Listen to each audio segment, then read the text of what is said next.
ತಾನೊರ್ಮೆ ತಿರುಗುತ್ತಿರಲ್ ಅರಮನೆಯ ಸಿರಿದೊಂಟದುಳ್ ಮರಿಯ ತೆರವಾಗಿಡುತ್ತೆ ತನ್ನ ಕೊಕ್ಕಂ. ಇದರ ಜೊತೆಯಾಗಿ ಪ್ರತಿ ಭಾನುವಾರ ದಾರಾ ಬೇಂದ್ರೆ, ಗಂಗೂಬಾಯಿ ಹಾನಗಲ್, ಶಿವರಾಮ್ ಕಾರಂತರು ಇನ್ನೂ ಮುಂತಾದ ಅನೇಕ ಮಹನೀಯರ ಸಾಹಿತ್ಯಗಳನ್ನು ನಾವು ಪ್ರದರ್ಶನ ಮಾಡ್ತಾ ಇದ್ದೇವೆ. ವಾರ್ತಾ ಇಲಾಖೆ ಸುಮಾರು 20-30 ವರ್ಷಗಳಿಂದ ನಿರ್ಮಿಸಿರತಕ್ಕಂಥ ಇಂತಹ ಮಹನೀಯರ ಸಾಕ್ಷ್ಯಚಿತ್ರಗಳು ಸರ್ವಕಾಲಿಕ ಸತ್ಯವಾಗಿವೆ. ಆ ಚಿತ್ರಗಳನ್ನು ನಿಮ್ಮ ಮುಂದೆ ತರುವುದಕ್ಕೆ ನಾವು ಆಶಿಸಿದ್ದೇವೆ. ಈ ಚಿತ್ರಗಳ ಮುಖಾಂತರ ತಾವೂ ಕೂಡ ಕರ್ನಾಟಕಕ್ಕೆ ಮಹತ್ತರವಾದ ಕೊಡುಗೆಯನ್ನು ಕೊಡುತ್ತೀರಿ ಎಂಬುದೇ ನಮ್ಮ ನಂಬಿಕೆ.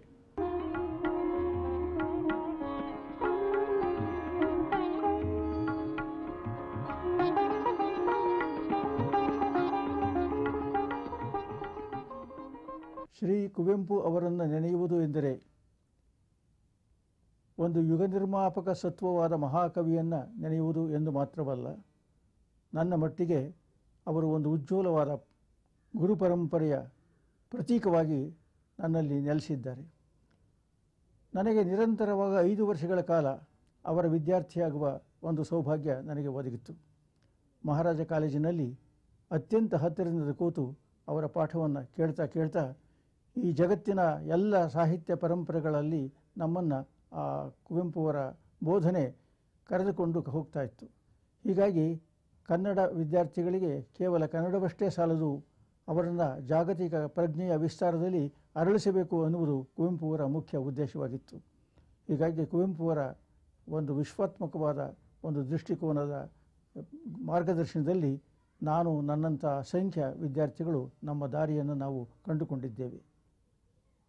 ಅವರನ್ನು ಕುರಿತು ನಾನು ಬರೆದಿರುವ ಒಂದು ಕವಿತೆ ಕುವೆಂಪು ಅವರಿಗೂ ನನಗೂ ಇರುವ ಸಂಬಂಧವನ್ನು ಬಹಳ ಸೊಗಸಾಗಿ ಹೇಳ್ತದೆ.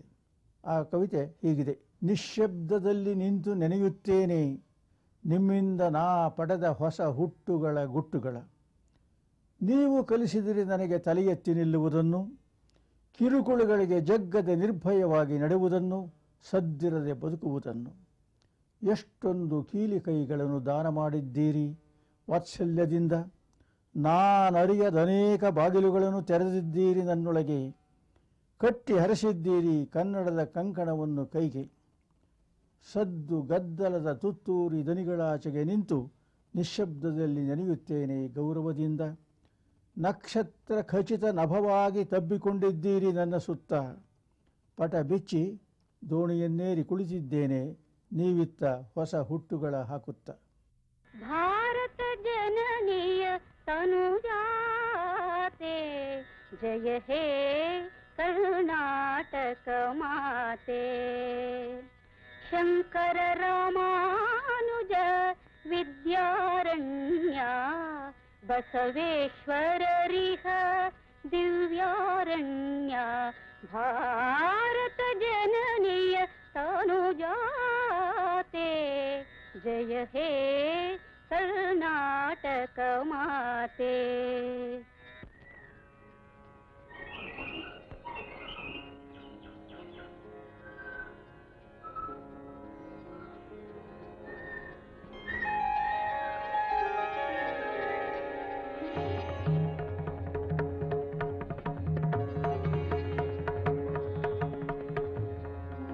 ಮೈಸೂರಿನ ಶಿವಮೊಗ್ಗೆಯ ಸಹ್ಯಾದ್ರಿಯ ಶ್ರೇಣಿ, ಇದರ ಮಡಿಲಲ್ಲೇ ಇರುವ ಹಿರಿಕೊಡುಗೆಯು ಕನ್ನಡ ಸಾರಸ್ವತ ಲೋಕಕ್ಕೆ ಹಿರಿಕೊಡುಗೆಯನ್ನಿತ್ತ ಭಾಗ್ಯದ ಹಳ್ಳಿ. 1904 ಡಿಸೆಂಬರ್ 29 ಕುಪ್ಪಳಿ ವೆಂಕಟಪ್ಪನವರಿಗೂ ತಾಯಿ ಸೀತಮ್ಮನವರಿಗೂ ಸಂಭ್ರಮದ ದಿನ. ಮುದ್ದಾದ ಗಂಡು ಮಗು ಪುಟ್ಟಪ್ಪ ಎಂದು ಹೆಸರಿಟ್ಟರು.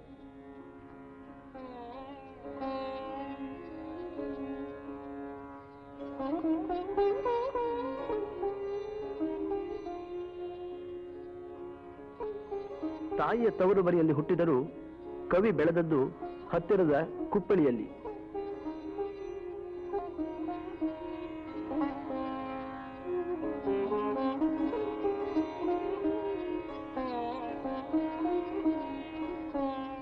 ರಾಯ ದಶರಥನೆಡೆಗೆ ಮುನಿ ಪುನರಾಯ ಕೌಶಿಕ ಬಂದು ಯಜ್ಞವ ಕಾಯಲೊಡಗೊಂಡೊಯ್ದ ಅತಿ ಬಲರಾಮ ಲಕ್ಷ್ಮಣರ ವಿಮಲಮತಿ ಕುಶ ಕೇಳು ಸಿದ್ಧಾಶ್ರಮದುಳಿರ್ತನು. ತೊರವೆ ರಾಮಾಯಣ ವೆಂಕಟಪ್ಪನವರಿಗೆ ಬಲು ಪ್ರಿಯ.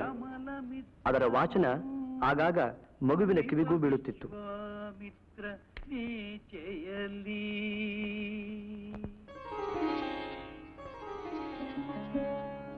ಬಾಲ್ಯದಲ್ಲಿ ಕವಿಗೆ ತುಂಬಾ ಪ್ರಿಯವಾದ ವಿಹಾರ ಸ್ಥಾನಗಳಲ್ಲೊಂದು ನವಿಲುಕಲ್ಲು. ಇಲ್ಲಿನ ಸೂರ್ಯೋದಯವಂತೂ ಅವನ ಮನಸ್ಸನ್ನು ಸೂರೆಗೊಂಡಿತ್ತು.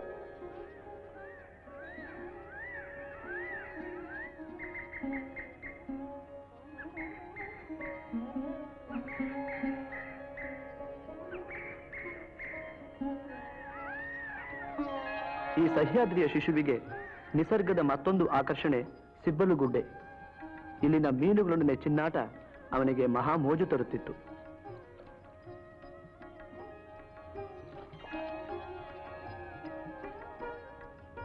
ಬೆಳಗಿನ ಉದಯ ವೈಭವಕ್ಕೆ ನವಿಲು ಕಲ್ಲಾದರೆ ಸಂಜೆಯ ಸೂರ್ಯಾಸ್ತದ ಲೀಲೆಗೆ ಕವಿಶೈಲಕ್ಕೆ ಹೋಗಬೇಕು. ಇಲ್ಲಿನ ಅಪಾರ ಅರಣ್ಯ ರಾಶಿ, ಪರ್ವತ ಝರಿಗಳು, ಹಕ್ಕಿಗಳ ವಸಂತಗಾನ, ಮುಗಿಲುಗಳು, ಅಡಿಕೆ ತೋಟಗಳು, ಭತ್ತದ ಗದ್ದೆಗಳು ಇವೆಲ್ಲವೂ ಈ ಎಳೆಯ ಚೇತನದ ರಸಗವಾಕ್ಷಗಳನ್ನು ತೆರೆದು ಸೌಂದರ್ಯೋಪಾಸನೆಗೆ ಪ್ರೇರಕವಾದವು.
ತುಂಗಾ ನದಿಯ ನೀರಿನಲ್ಲಿ ಆಡುವುದೆಂದರೆ ಹುಡುಗನಿಗೆ ಎಲ್ಲಿಲ್ಲದ ಪ್ರೇಮ.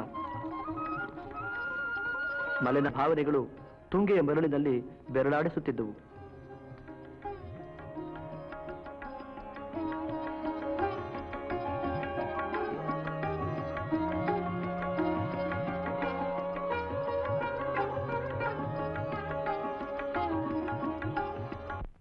ಮುಂದೆ ತೀರ್ಥಹಳ್ಳಿಯ ಶಾಲೆಯಲ್ಲಿ ಶಿಕ್ಷಣ ನಡೆದು ಮೈಸೂರಿನಲ್ಲಿ ಸಾಹಿತ್ಯಾಧ್ಯಯನ, ಪ್ರೌಢ ಶಿಕ್ಷಣಗಳಿಂದ ಕಾವ್ಯ ರೂಪ ಪಡೆದವು.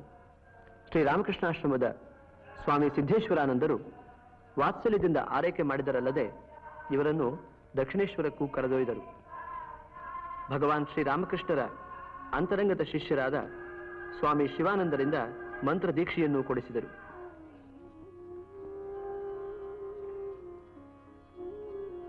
ಬಿಗಿನರ್ಸ್ ಮ್ಯೂಸ್ ಇವರು ಆರಂಭದಲ್ಲಿ ಬರೆದ ಇಂಗ್ಲಿಷ್ ಕವನಗಳ ಸಂಕಲನ. ಈ ಇಂಗ್ಲಿಷ್ ವ್ಯಾಮೋಹವನ್ನು ತಪ್ಪಿಸಿ ಕನ್ನಡದಲ್ಲಿ ಬರೆಯುವಂತೆ ಪ್ರೇರೇಪಿಸಿದವರು ಡಾಕ್ಟರ್ ಕಜಿನ್ಸ್ ಮಹಾಶಯ.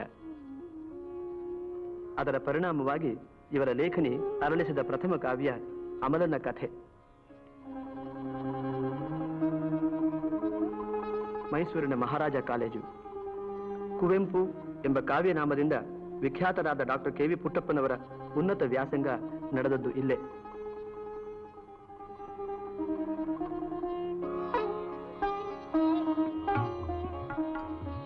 ಕನ್ನಡ ಪ್ರಾಧ್ಯಾಪಕರ ಕೊಠಡಿ.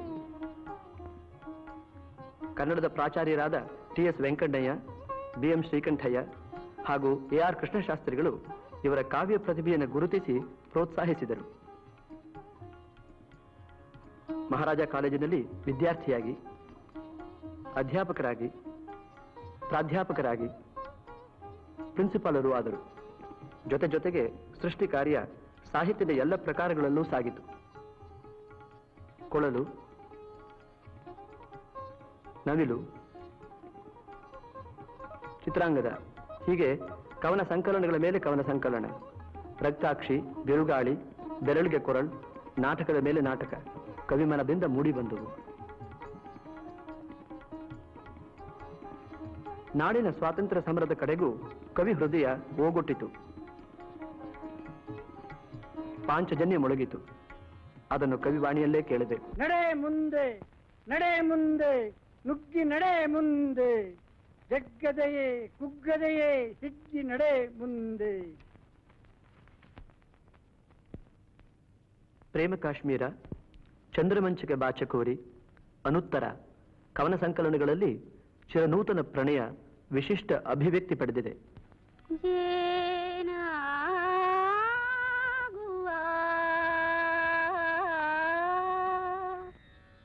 ನಾನಿನಗೆ ನೀನೆನಗೆ ಜೇನಾಗುವ.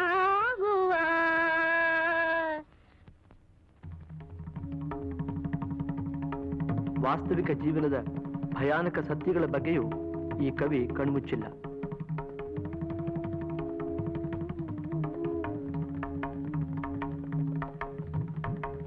ಬಡವರ ಗಂಡನ ಬೇಗೆಯ ದಾಹ, ಬಡವರ ಹೊಟ್ಟೆಯ ಬೆಂಕಿಯ ಹೊಚಿವೆ, ಜೀವನೆಯ ಕಲ್ಕಿ, ಹೊಸಿವೆ ದಾಹ ಎನ್ನುತ್ತ ಬಂದು ಕುಡಿದನು ರಕ್ತವ ಮೊಗೆದು, ತಿಂದನು ತಲೆಗಳ ತೆಗೆದು.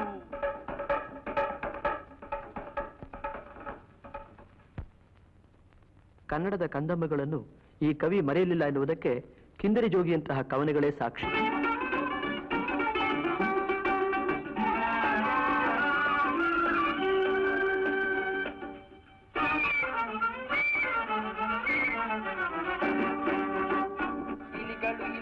ಇಲಿಗಳ ಹಿಂಡು ಬಳ ಬಳ ಬಳ ಬಳ ಬಂದವು ದಂಡು, ಅಂಗಿಲಿ ತೊಟ್ಟಿಲಿ ಮೂಗಿಲಿ ತುಂಡಿ, ಅನ್ನಿಲಿ ತಮ್ಮಿಲಿ ಅವ್ವಿಲಿ ಅಪ್ಪಿಲಿ, ಮಾವಿಲಿ ಭಾವಿಲಿ ಅಕ್ಕಿಲಿ ತಕ್ಕಿಲಿ, ಗಂಡಿಲಿ ಹೆಣ್ಣಿಲಿ ಹುಡುಗಿಲಿ ಹುಡುಗಿ ಎಲ್ಲಾ ಬಂದವು ಓಡೋಡಿ. ಯೋಗಿಯು ಬಾರಿಸ ಕಿಂದರಿಯ, ಯೋಗಿಯು ಬಾರಿಸ ಕಿಂದರಿಯ. ಮಲೆನಾಡು ತನ್ನ ಅಕ್ಕರೆಯ ಕಂದನನ್ನು ಪದೇ ಪದೇ ತನ್ನೆಡೆಗೆ ಕರೆಯುತ್ತಲೇ ಇತ್ತು. ಎದೆ ತೆರೆದು ತನ್ನ ಸಂಪತ್ತನ್ನೆಲ್ಲ ಅವನಿಗೆ ಧಾರೆ ಎರೆಯುತ್ತಲೇ ಇತ್ತು. ಸಾಲು ಸಾಲಾಗಿ ಹಬ್ಬಿದ ಪರ್ವತ ಶ್ರೇಣಿಯಾಗಿ, ಕಾಜಾಣವಾಗಿ, ಚಂದ ಚಂದದ ಬಿಸಿಲು ಕೋಲಾಗಿ ಅವನನ್ನು ಸಮೂಹಗೊಳಿಸುತ್ತಲೇ ಇತ್ತು.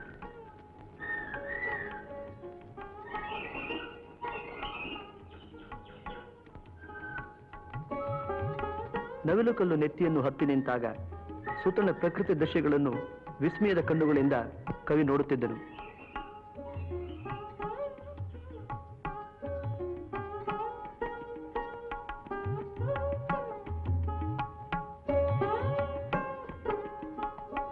ಸಿಬ್ಬಲುಗುಡ್ಡೆಯ ಹೊಳೆಗೂ ಕವಿಗೂ ಬಹಳ ನಂಟು. ಒಮ್ಮೆ ಅಲ್ಲಿ ಅವರಿಗಾದ ಅನುಭವವನ್ನು ಕವಿವಾಣಿಯಿಂದಲೇ ಕೇಳಬೇಕು.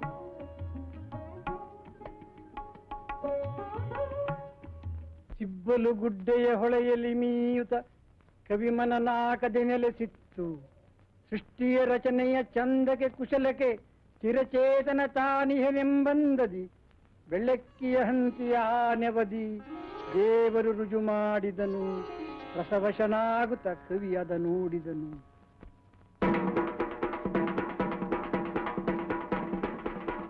ತಾನು ಹುಟ್ಟಿ ಬೆಳೆದ ಮಲೆನಾಡಿನ ಮಣ್ಣಿನ ಮಕ್ಕಳ ಮುಗ್ಧ ಜೀವನದೊಂದಿಗೆ ಕವಿ ಬೆರೆಯುತ್ತಿದ್ದರು. ಬೇಟೆಗಾರರೊಡನೆ ಕೋವಿ ಹಿಡಿದು ಕಾಡು ಮೇಡು ಅಲಿಯುತ್ತಿದ್ದರು. ಅವರಂತೆಯೇ ಮನಸ್ಸು ಕೂರುತ್ತಿದ್ದರು. ಅವರ ಒಳಹೊರಗನ್ನೆಲ್ಲ ಸೂಕ್ಷ್ಮವಾಗಿ ಗ್ರಹಿಸುತ್ತಿದ್ದರು. ಬಲಿಗೆ ಜುಲುಮೆಯಿಂದ ಒಯ್ಯಲ್ಪಡುತ್ತಿರುವ ಹೋತ, ಚಗಳಿ, ಕೆಂಜಿರುವೆ ಇದು ಕೆಲವರಿಗೆ ಭೋಜ್ಯ ವಸ್ತುವೂ ಹೌದು. ಕ್ರಯ ಮಾಡಿದ ಹಂದಿಯನ್ನು ತಮ್ಮ ಊರಿಗೆ ಕೊಂಡು ಹೋಗುತ್ತಿರುವರು.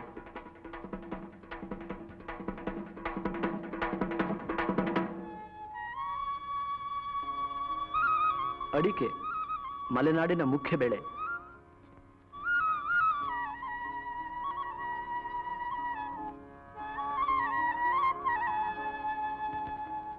ದೀಪಾವಳಿಯಂದು ಅಂಟಿಗೆ ಪಂಟಿಗೆಯವರು ಮನೆ ಮನೆಗೂ ಬೆಳಕು ನೀಡುತ್ತಿರುವರು. ಮನೆಯ ಮುತ್ತೈದೆಯರು ಅವರ ದೀಪಕ್ಕೆ ಎಣ್ಣೆ ಹಾಕಿ ತಮ್ಮ ದೀಪವನ್ನು ಹಚ್ಚಿಕೊಳ್ಳುವುದಲ್ಲದೆ ಮನೆಯ ಅಂಗಳದ ಬೃಂದಾವನಕ್ಕೆ ಆರತಿ ಬೆಳಗುತ್ತಿರುವರು.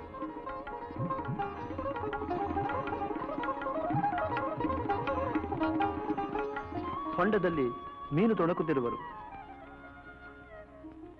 ಈ ಎಲ್ಲ ಲೋಕಾನುಭವವು ರಸಾನುಭವವಾಗಿ ಕಾನೂರು ಸುಬ್ಬಮ್ಮ ಹೆಗ್ಗಡತಿ ಮಲೆಗಳಲ್ಲಿ ಮದುಮಗಳು ಬೃಹತ್ ಕಾದಂಬರಿಗಳಾಗಿ ಮೈದಳೆದವು.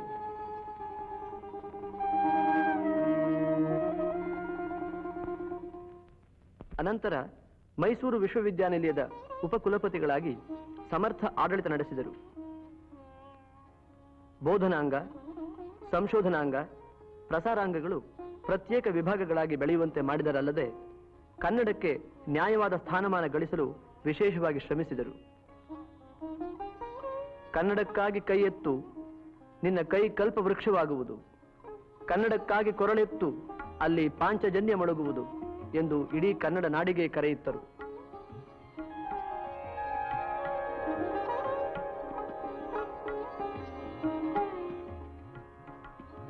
ಮೈಸೂರಿನ ಕುಕ್ಕರಹಳ್ಳಿ ಕೆರೆಯ ಏರಿಯ ಮೇಲೆ ವಾಯುವಿಹಾರ ಕವಿಯ ದೈನಂದಿನ ಕಾರ್ಯಕ್ರಮಗಳಲ್ಲೊಂದು.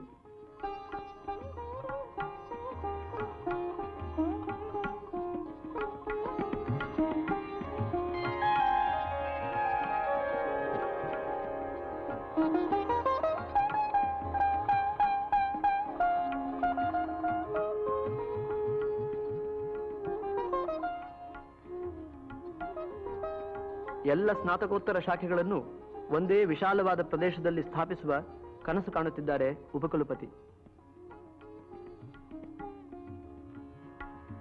ಕವಿ ಮಾನಸದಲ್ಲಿ ಮೂಡಿದ ಕಲ್ಪನೆ ಜಯಲಕ್ಷ್ಮೀ ವಿಲಾಸ ಅರಮನೆಯ ಸುತ್ತಣ 300 ಎಕರೆ ಪ್ರದೇಶದಲ್ಲಿ ಮಾನಸ ಗಂಗೋತ್ರಿಯಾಗಿ ಭವ್ಯ ರೂಪ ತಾಳಿದೆ. ಸಸ್ಯ ಮತ್ತು ಪ್ರಾಣಿ ವಿಜ್ಞಾನ, ಮಾನವಿಕ ವಿಭಾಗ, ಗ್ರಂಥಾಲಯ, ರಸಾಯನ ವಿಜ್ಞಾನ, ಭೌತ ವಿಜ್ಞಾನ, ಭೂವಿಜ್ಞಾನ, ಕನ್ನಡ ಅಧ್ಯಯನ ಸಂಸ್ಥೆ, ಅದರೊಳಗಿನ ಕವಿಯ ಶಿಲಾ ಪ್ರತಿಮೆ.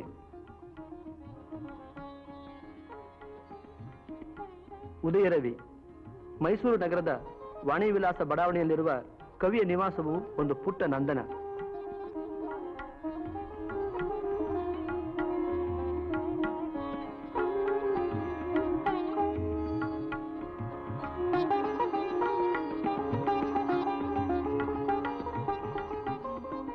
ಸಂಸಾರದಲ್ಲೂ ಒಂದು ಅಚ್ಚುಕಟ್ಟು, 2 ಗಂಡು 2 ಹೆಣ್ಣು. ಕವಿ ಸಹೃದಯರೊಡನೆ.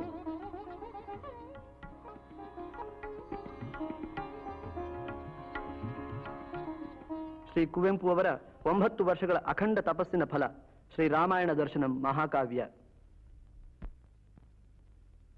ಡಾಕ್ಟರ್ ಕೆ ವಿ ಪುಟ್ಟಪ್ಪನವರು ತಮ್ಮ ಮನೆಗೆ ಬಂದಿದ್ದ ಆಚಾರ್ಯ ವಿನೋಬಾ ಭಾವೆಯವರಿಗೆ ಶ್ರೀ ರಾಮಾಯಣ ದರ್ಶನಂ ಮಹಾಕಾವ್ಯವನ್ನು ವಾಚಿಸುತ್ತಿರುವುದು.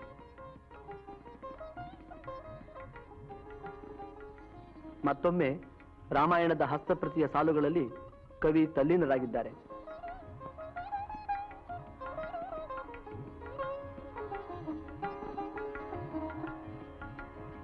ತಾನೊರ್ಮೆ ತಿರುಗುತ್ತಿರಲ್ ಅರಮನೆಯ ಸಿರಿದೊಂಟದುಳ್ ಮರಿಯ ತೆರವಾಗಿಡುತ್ತೆ ತನ್ನ ಕೊಕ್ಕಂ. ದಶರಥ ಚಕ್ರವರ್ತಿ ಕುಟುಕು ಕೊಡುತ್ತಿದ್ದ ತಾಯ್ವಕ್ಕಿಯಂ ಕಂಡು ಕಣ್ಣಟ್ಟು ಕಾಲ್ನಟ್ಟು ನಿಂದನು ಮರಂಬಟ್ಟು.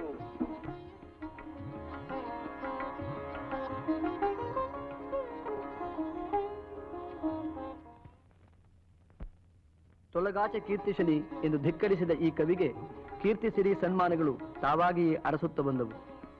ಕುವೆಂಪು ನಾಟಕ ಚಕ್ರ, ಅವಲೋಕನ, ಉಡುಗೊರೆ, ಕವಿಶೈಲ ಇವೇ ಅಲ್ಲದೆ ಅಗಾಧ ಗಾತ್ರದ ಗಂಗೋತ್ರಿ ಇತ್ಯಾದಿ ಸಂಭಾವನಾ ಗ್ರಂಥಗಳು ಇವರಿಗೆ ಅರ್ಪಿಸಲ್ಪಟ್ಟವು.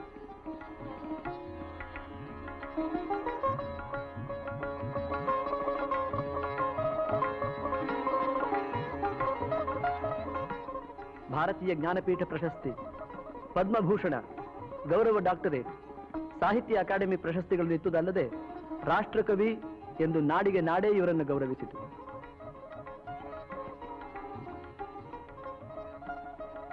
1970 ನವೆಂಬರ್ನಲ್ಲಿ ಸಾಗರದಲ್ಲಿ ನಡೆದ ರಾಜ್ಯೋತ್ಸವದಲ್ಲಿ ಇವರನ್ನು ಸನ್ಮಾನಿಸಲಾಯಿತು.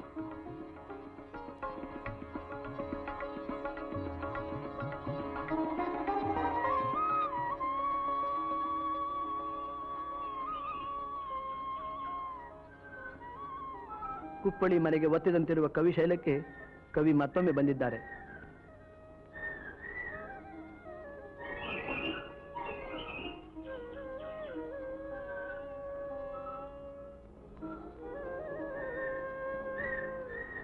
ಈ ಕವಿಶೈಲದ ಒಂದೊಂದು ಕಲ್ಲು ಇವರಿಗೆ ಒಂದೊಂದು ಕಥೆಯನ್ನು ಹೇಳುತ್ತದೆ. ಇದು ದಿಬ್ಬಣದ ಕಲ್ಲು. ಇದು ಇವರಿಗೆ ಶಿಲಾ ತಪಸ್ವಿ.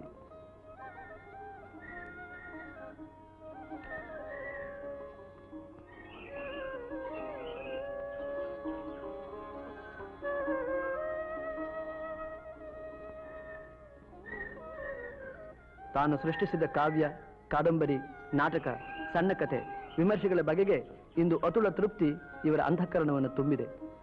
ತನ್ನ ಬದುಕು ಸಾರ್ಥಕವಾಯಿತೆಂಬ ಕೃತಾರ್ಥ ಭಾವ ಇವರ ಹೃದಯವನ್ನು ಮಿಡಿಯುತ್ತಿದೆ.